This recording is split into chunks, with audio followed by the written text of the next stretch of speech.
Okay, our last thing this week is like biotechnology of genetics, actually genetic engineering, taking genes and changing them for what we think is a good thing. So we have been kind of doing this for thousands of years. So the first way we ever started like engineering genetics, like manipulating genetics, is just by selective breeding. And that was like when we first started maybe domesticating wolves and making them our pets, and they developed into dogs. So we didn't like go in and alter the wolf's DNA. We just kind of picked the ones that we liked the best. We said, hey, that wolf is really nice and friendly. Let's take him and make him part of our pack. And then you breed that dog and you start to develop these friendlier dogs instead of vicious wolf, because you kind of selected the nicest one in the pack, and you kept breeding the nicest ones until you have these nice, lovely, friendly dogs that kind of evolved from wolves.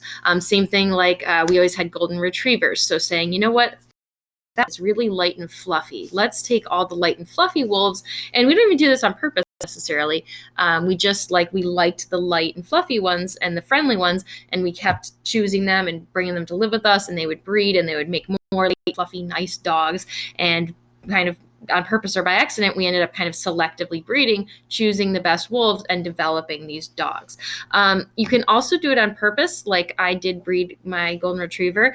And some people that like do it competitively and do those dog shows are looking for like the ideal dog. So they're going to try to find like all these different features, like the back is supposed to go at this angle, and there should be a certain amount of fur here, and their legs should be this long, and the snout should be long, but not too long, kind of short, but not too short.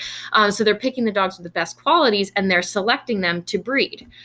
So I didn't do that. I just picked like my dog and like a nice other dog, and I got them together, and they had 12 puppies the first time and then 11 the second time. So these are my puppies.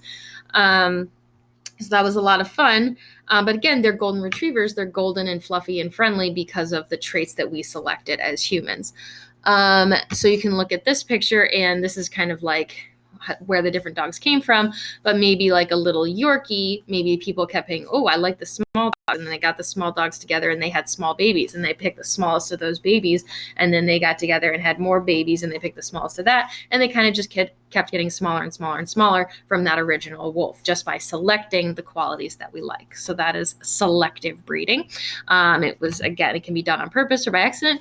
We've also done it with food. So over time, we selected like the plants that made the food that we like the best. And the food, those foods thrive because we selected them, we took care of them, we cultivated them, and then we have more of those foods.